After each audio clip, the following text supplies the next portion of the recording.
Welcome to another episode of Better Communication Results. And today I'm with Robert Kennedy III. Now, I've been to Robert's website and been absolutely blown away by the energy and the power and just the sheer vibrancy of the message that he delivers. So it's not all just show and flim flam and everything. There's real depth and good oil, as we'd say in Australia, to come out of Robert's presentations. But Robert, can you tell us a little bit about who you are and about your journey, please? Well, before we jump into that, because I'm a speaker, a presenter, I want to make an entrance. Okay. So Okay. so I need for you to just say, ladies and gentlemen, introducing Robert Kennedy III. Okay. Ladies and gentlemen, introducing Robert Kennedy III.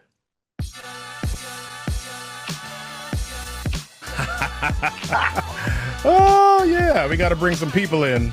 I got to bring some people in. Let's go. Oh, oh my Lord. There we go. That's what I'm I was talking wondering when the about. fireworks would start. Yeah. Nice entrance, sir. Well Yeah, done. so you led the people astray when you said it's not all show, it's not all flim flam. There's some content, but I gotta have some flim flam in there, my friend. Oh, look, look, I've done the same thing when one present or one workshop that I was giving.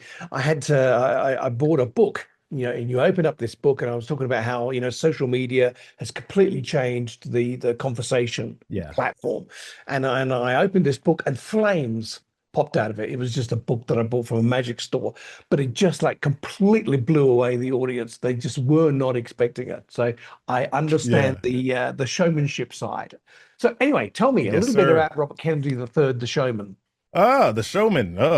So some of that may have come from the fact that I was a high school teacher for several years. So I was a high school physics and biology teacher for 7 years. I taught English to seventh graders.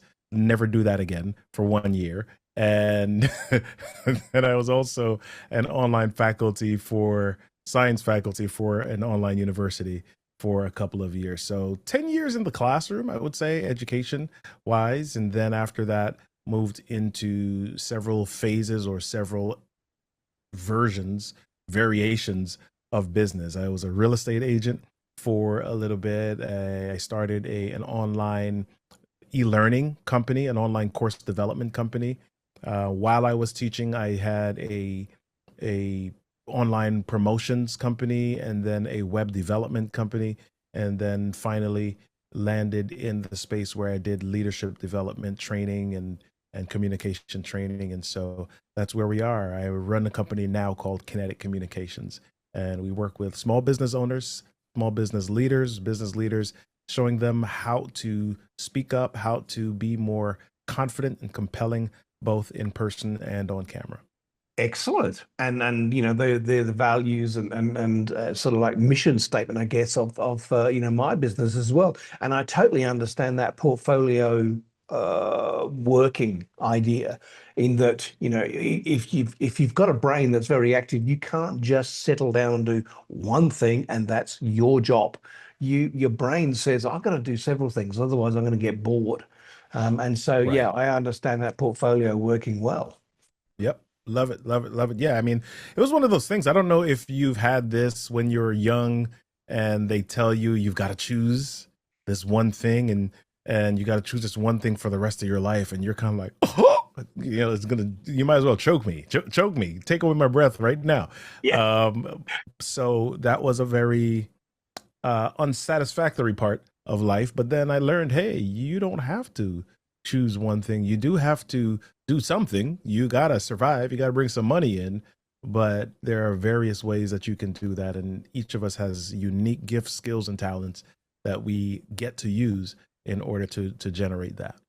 Absolutely agree. Look, I've got some questions after having sort of scoured your website. I've got some Yeah. questions that I'd like to ask you if that's okay. I guess Well, that's I'll why we're start. here, brother. Let's do it. I start with the hardest question. This is a question that I've been asking for around about 2 decades now, doing these vidcasts, and no one yet has given me the right answer. So the pressure is on you. But the question is, how long was the American Civil War? and I need the answer in yards, feet, and inches. Well, that's why people are getting it wrong. Well, listen, yeah, I don't know what the answer in yards, feet, and inches is.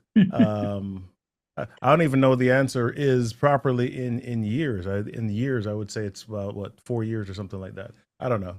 I have I don't know the absolutely no answer. idea. I'm with the crowd on this. Okay, real question then. What's if we're talking about communication, be it within a business setting or any setting Mhm. really, what's a communication habit that people think is good, but is actually it kills connection? What would you think that habit would be that kills connection? Well, there are quite a few of those. I would say one of those is qualifying your statements. So quite a few people say things like, well, in my opinion, this. Some people say things like, um, if you have to, or forgive me, but, or always apologizing, you know, sorry if you feel this way, but, so I think the word but, of course, we know that anything that comes before that word is automatically negated once you say it. So, Yeah. how can you create statements that stand on their own? One of the best things that you can do for yourself as a communicator is, number one, know that you're not always going to be right, but speak as if you were. Speak as if you were. And that doesn't always have to be in an obnoxious, I'm always right type of way. However, you have thoughts, you have beliefs, state them. Okay, if they're proven differently, great.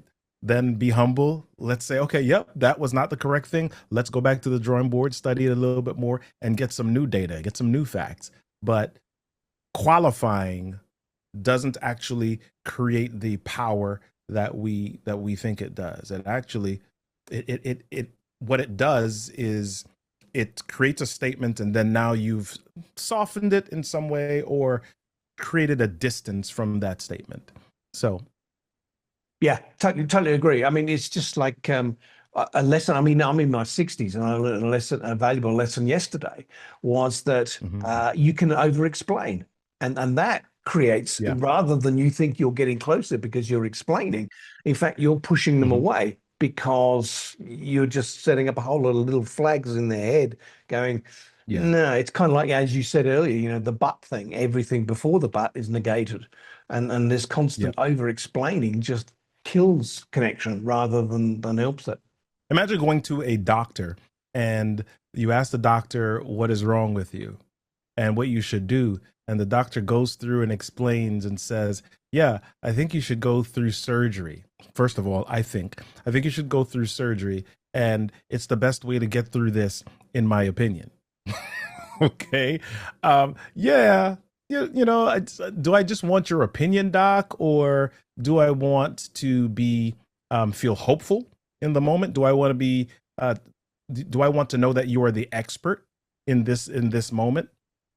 And that's not to say that doctors are always going to be right, but in that space, I don't want it to be qualified. I don't want it to be something that is just your opinion. Maybe you didn't study long enough. maybe maybe you read the wrong articles. Maybe you didn't read anything and you came up with this on your own. Hmm. I don't want to know that in that situation. I want to know, okay, yep, this is it. And if you need to say this is what it is, here's some data that supports this. That's another way to phrase it, or another way to frame it, rather than saying this is my opinion. Yes, I totally agree. And what we're looking for in those moments, I would hazard a guess and say, he says qualifying it, is you're looking for decisiveness. You're looking for someone who says, okay, Yeah. this is your problem. Here's the solution. You don't want here's the Yep. problem. And I think maybe if we do this, there's a 56% chance that this may, and you just go, oh no, next doctor, please. Yeah. So totally agree with you. Yes. Okay. What is a story or a speech then over the time that you've been giving? And I've got to admit, like, because I'm about to do some teaching of English to Vietnamese students. I've presented in front of lots and lots of business audiences. They are nothing compared to the harshness that can come from teaching kids. So I applaud you for surviving that many years teaching the kids. But what's a story or speech that you've given either in the classroom or in the business setting that flopped, and what did you learn from it? Wow. Mm, Something nasty that question. Yeah. flopped. Mm, Well, I don't know if there's a story, a specific story.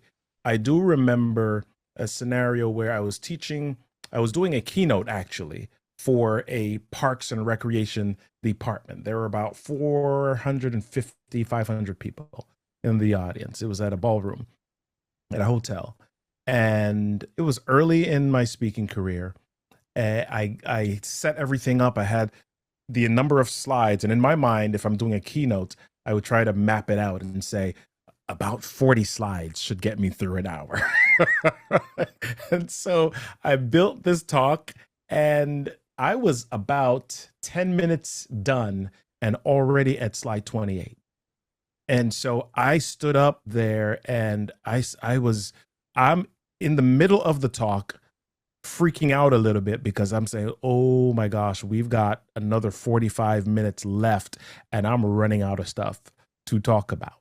And so it was, I wouldn't say it was the worst talk that I've ever seen, but it was certainly the most stressful, and it was not one of my best. mm. So what did you learn from that then? Was there a takeaway that, after you'd sort of calmed down and downed 3 bottles of Jack Daniels or something to calm the nerves? How did you how did you what did you learn? What were you not going to do next time? Well, here's how I survived it. Halfway through, I was explaining a concept and I asked a question and I allowed the crowd to respond. And as different people responded, I was able to respond to their questions. And so what I learned was that simply because I'm giving the keynote doesn't mean that I necessarily need to be the only voice that's heard. Excellent. Yes, you're not the only expert in the room. Yeah. Right. And so I learned or leaned on my classroom skill of interactivity and engagement. And what I would say that I learned or was reminded of in that moment is that people want to be a part of the experience. They don't want to be talked at. They certainly don't want to be thrown at. They don't want information and content just tossed at them, because science tells us that they're only going to remember about 10% of what they heard anyway. Mm. And so what is it that I want them to know? What is it that I want them to do? What do I want them to remember? And how can I get them involved? How can we co-create or collaborate on that process? Yeah. Yeah, absolutely agree. Yeah. And it's amazing once you get the 1 or 2 people in the audience Mhm. coming along for the journey. There is, as you quite rightly say, there is that innate need within us to feel part of the journey. And so we will contribute, we will help the speaker out. We will rescue the Mhm. speaker almost. But, alternatively, the alternative to that is if you've done an appalling job as a speaker, like you've turned Yeah. around and read every word off the slides that, have 80 words per slide, then you Yeah. won't have an audience that will try and rescue you. You'll have an audience that will try and sort of watch you go down in flames. And that was one of the hard parts of that particular speech, because again, it was early on in my speaking career, and I put information in the notes area of the PowerPoint. So there was a lot of scripting happening there, and I wanted to make sure it was right. I wanted to make sure that I got my transitions and that I didn't forget anything.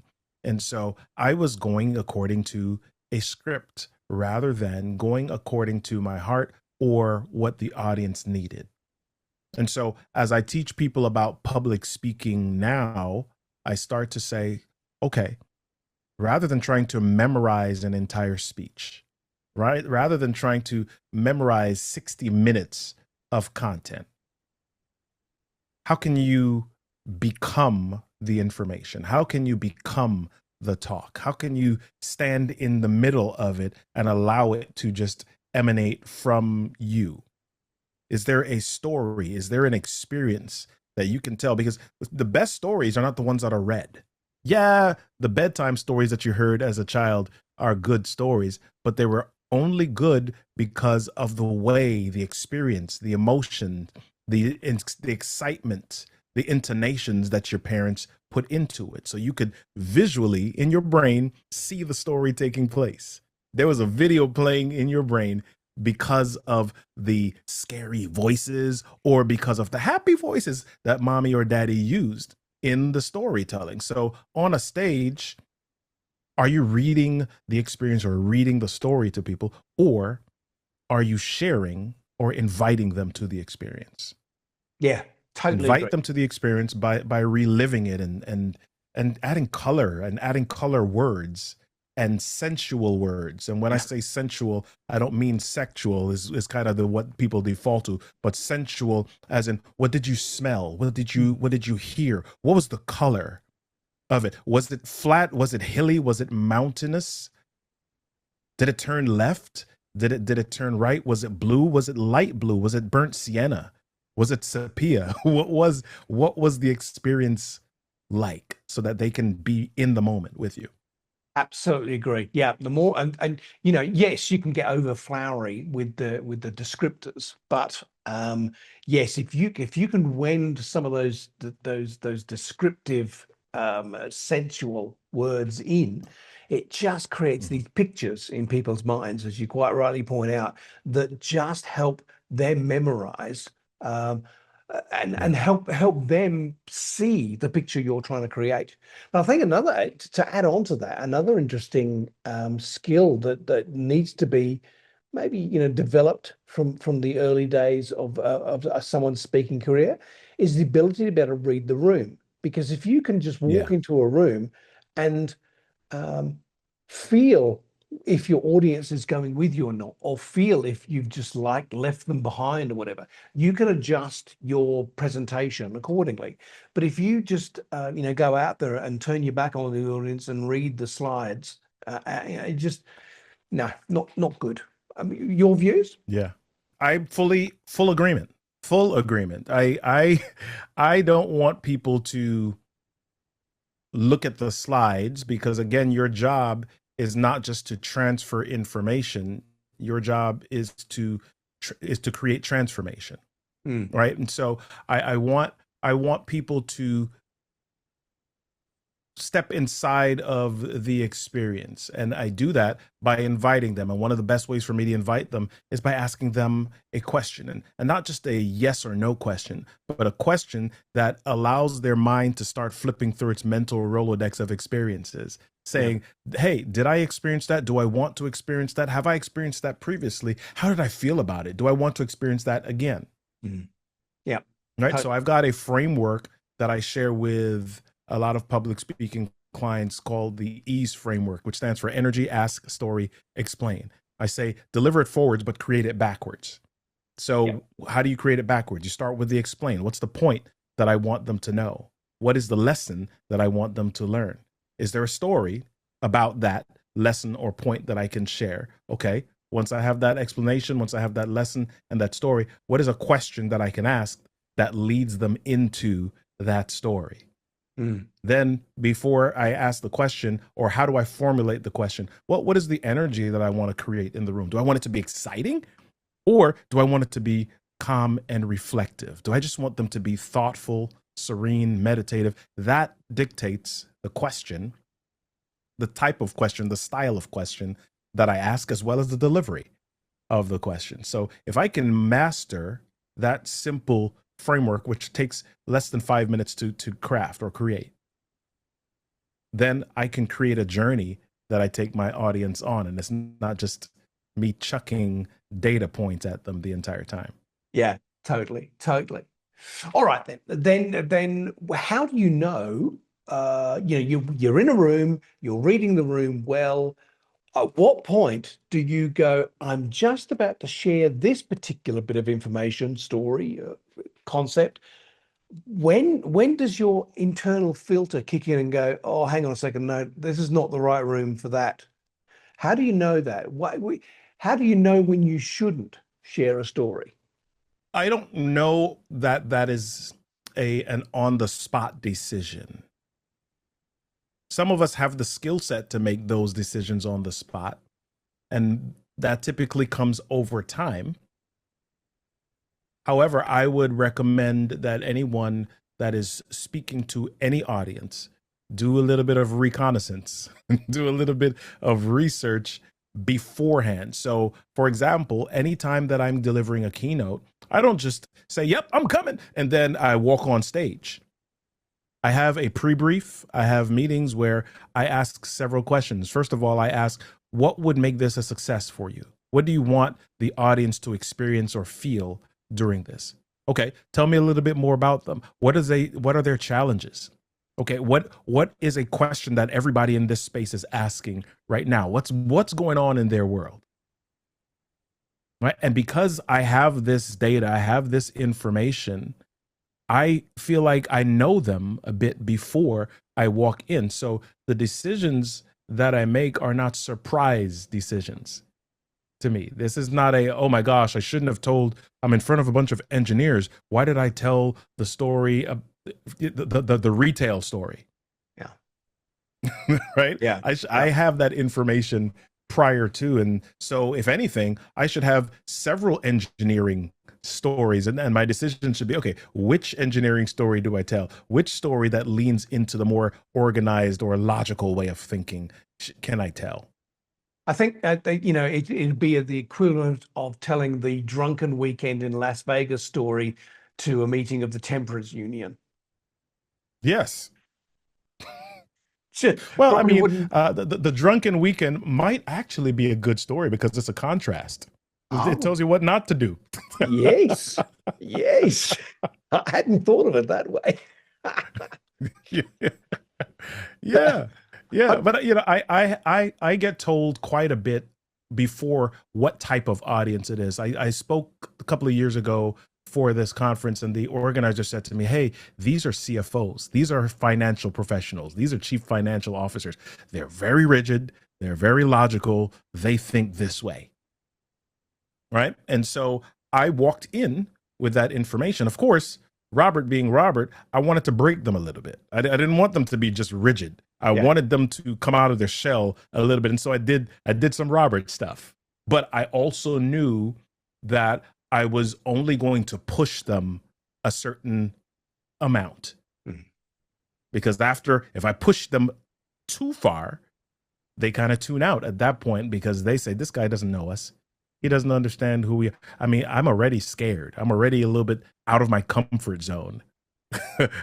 I'm going to my brain is shutting off right now because this doesn't make any sense to me.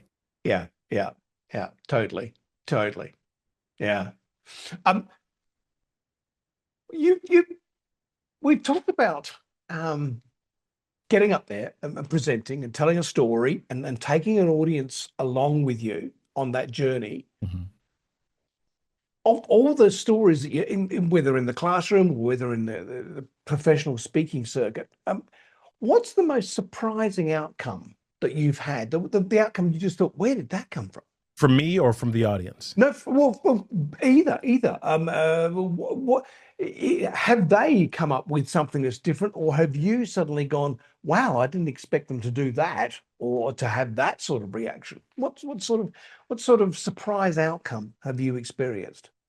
Wow, that is a beautiful question. I don't know if there is something specific that I say, oh my gosh, that blew my mind. I totally didn't expect that. However, there have been times where I've shared an experience or shared an activity that they've participated or jumped in a little bit more willingly than I expected. So, for example, there are times where I will start a talk and I walk up to the front of the room. My mic is already on. I'll go center stage and I'll stand there quietly for about 10 to 20 seconds, saying nothing. And then my first words will be, if you're happy and you know it, clap your hands. Everybody claps. Right? Yes. And so they start smiling, they start laughing, they're like they're with you. And my statement at that point is, whoa, I didn't expect that to work so well. So they laugh. Then I continue the song. I have them doing silly things during that. And it's amazing to me sometimes that the audience who had been sitting there stoic for the last hour with another presenter is now a group of kindergartners with crayons in their hands that are willy-nilly doing all this crazy stuff. Yeah. Right? Just because Robert says, hey, do this stuff, wave your hands in the air like you just don't care. Right? So that's surprising to me sometimes when people step out of their comfort zones a little bit further than I initially expected them. No, I was going to say that's a brilliant way of starting a presentation, especially if you've watched a previous presenter bore the pants off the audience, and then suddenly you Yep. walk out. Everyone's expecting you to be like the last person. You're not. You're there. You're silent. You're solid. Their attention is just drawn to you because you're not doing what they're expecting you to do. And then suddenly you come Right. out with that, if you're happy and you know it. That's brilliant. I mean, that's a perfect way of getting an audience who were previously bored right into the palm of your hand. Brilliant. Yeah. Yeah. Yeah. I've had moments where I've done a presentation or I've done a workshop and I walk away thinking, whoa, this was a tough group, tough crowd. And then I get the feedback, I get the evaluation responses, and they're like, whoa, this was the most exciting thing ever. I wish it could have gone on longer. We didn't have enough time. I'm saying, what? That your face didn't reflect that. Yeah. Yeah, and that face. That's so difficult to tell when you're up there and you're looking at them. Yeah. They're either bored out of their brains or they are totally focused, and you can't tell the difference. That's Yeah. a bugger. Yeah. Yeah. That is a tough one. That is Mm. tough. I lean towards the latter more these days. When I first started speaking and they were looking at me, I was, wow, I must be boring them. They're just sitting there, just kind of looking. And now I say, no, what you've got to say is important.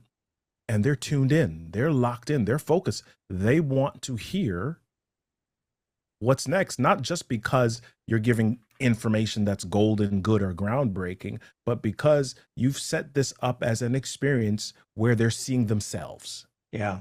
Yeah. Right? They're not seeing you, Robert. They're seeing themselves inside of whatever story you're telling. So they're essentially saying, hey, Robert, what happens next for me? Mm. Mm. What happens next to me? Yep. Yep. Absolutely. I think in terms of, we were just talking about feedback. I think the best bit of feedback I've ever had was from a woman. I was giving a full day workshop, and her feedback was simply the best day I've ever spent with a man. Yeah. We're talking about stories, and we as presenters, as the sort of the speaking professionals, we go on a journey as well. Even when we're the ones giving even when we're the ones leading, we still go on a journey too. So and therefore I know that my beliefs about storytelling have changed over time. As things have got easier, things have got harder. What's a belief about storytelling that you've completely changed your mind about? Is there a belief that you've held that you suddenly go, no, actually that doesn't apply anymore, or that's not right for me? Wow. Wow. That is a beautiful question. It's making me think. So stories essentially are four main areas or four main elements. You've got characters, you've got context, you've got conflict, and you have conclusion in some way.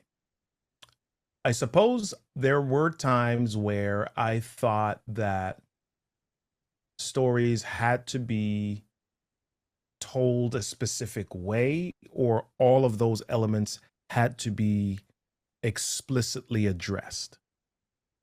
And I've learned that sometimes they don't need to be explicitly addressed, they can be implicitly addressed. For example, there are movies where you'll walk through the context, as in what's happening or the backstory. You'll walk through what the challenge is. You'll walk through what's broken, what's happening, and the efforts of the hero or the protagonist to fix the situation. But you don't get to the conclusion. And of course, we know those as cliffhangers, and those are terribly upsetting to people because they want to know how it ended. Yeah. Right. Nice little package And with a bow. Yeah, exactly. yeah. And so there, I mean, and movie directors and writers use this technique all the time, right? They wrap it up with some level of conclusion, and then they rip it apart again and put a little conflict at the end, so you're left with some tension, and you're saying, oh my gosh, I've got to come see the sequel. When is that sequel coming out? When is the new season starting? Yeah. Right. And so I believe from a storytelling perspective, there were ways that I told stories, but as I dove deeper into stories and the storytelling and speaking, realizing that there are different ways to tee things up, to tell the story, to bring the audience on the journey, but also leverage the tension of the audience in those moments. And the reason that you leverage this is because you want the audience to A, remember something, B, do something. Right? You don't want them just collecting information because, okay, this, why was I here? What just happened, and why is this memorable for me? And what do I need to do as a result of this time that I spent with Lee or Robert? I think you've hit the nail on the head in that it's the conflict. If you can create some sort of will he, won't he, will she, won't she, are they going to clash? Are they going to become friends? Whatever. If you can set some sort of bit of conflict, so some bit of tension is the word I'm looking for, in your presentation, and then resolve it for them, wrap it up in a bow. I think that creates a tremendously successful presentation if you've got everything lined up correctly. So yeah, absolutely. Like all the answers to my questions, you hit the nail on the head, sir. Hit the nail on the head. Now, I'm conscious that you've got a busy day, and it's, what is it, 4:30 in the morning where I am, and so I've got a busy bed that I need to get back to. But if there was a word of wisdom or a phrase of wisdom that Robert Kennedy III could pass on to either seasoned professionals or those who are thinking of joining the circuit, what would you say? The best person, or the person that you are most uniquely positioned to serve, is the person you once were. I share that because people often get into the speaking space, or they get into an industry and they learn skills and they want to teach something, or they want to sell something. But the person that they're selling it to isn't relating to it because they don't see themselves, or they don't see you in it. People want to know how you got through your challenge. They want to know how you acquired certain skills. They want to know how you made it or navigated obstacles in order to get to the space that you are. And all of that is a story. All of that is your story. And so I recommend that you take stock of that, you capture that, you document that, and you look at that and share it with those who are on the road behind you, because you've lived it, and your lived experience is your best knowledge. Yeah, absolutely. And no matter what facet of life, or what experiences you've had through your life, there are going to be little nuggets that you can pull out that someone somewhere in the world is going to go, oh, boy, I'm really glad I heard that. So, yeah, absolutely. Robert, thank you for your time today. How can people get hold of you if they want you to present their message for them? Easiest way is go to robertkennedy3.me, Robert Kennedy 3, the number 3, alphanumeric 3.me.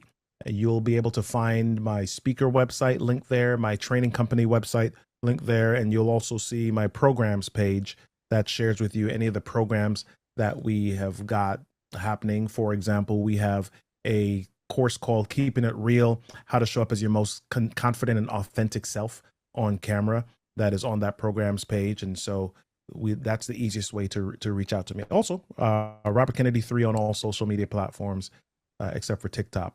Somebody took Robert Kennedy 3 on TikTok, and so I'm real Robert Kennedy 3 on TikTok. And he wasn't even active, so I was a little bit upset. The same happened when Gmail came out for me. I wasn't quick enough. I didn't understand the importance of real estate in those days. And so someone else got the Lee Hopkins Gmail address. And I've been kicking myself ever since because I didn't get that Gmail. Robert, thank you so much for this today. I really do appreciate it. And I wish you well for the rest of the day. Thank you, Lee. This has been fabulous. Thank you, mate. All right. I appreciate you, my friend.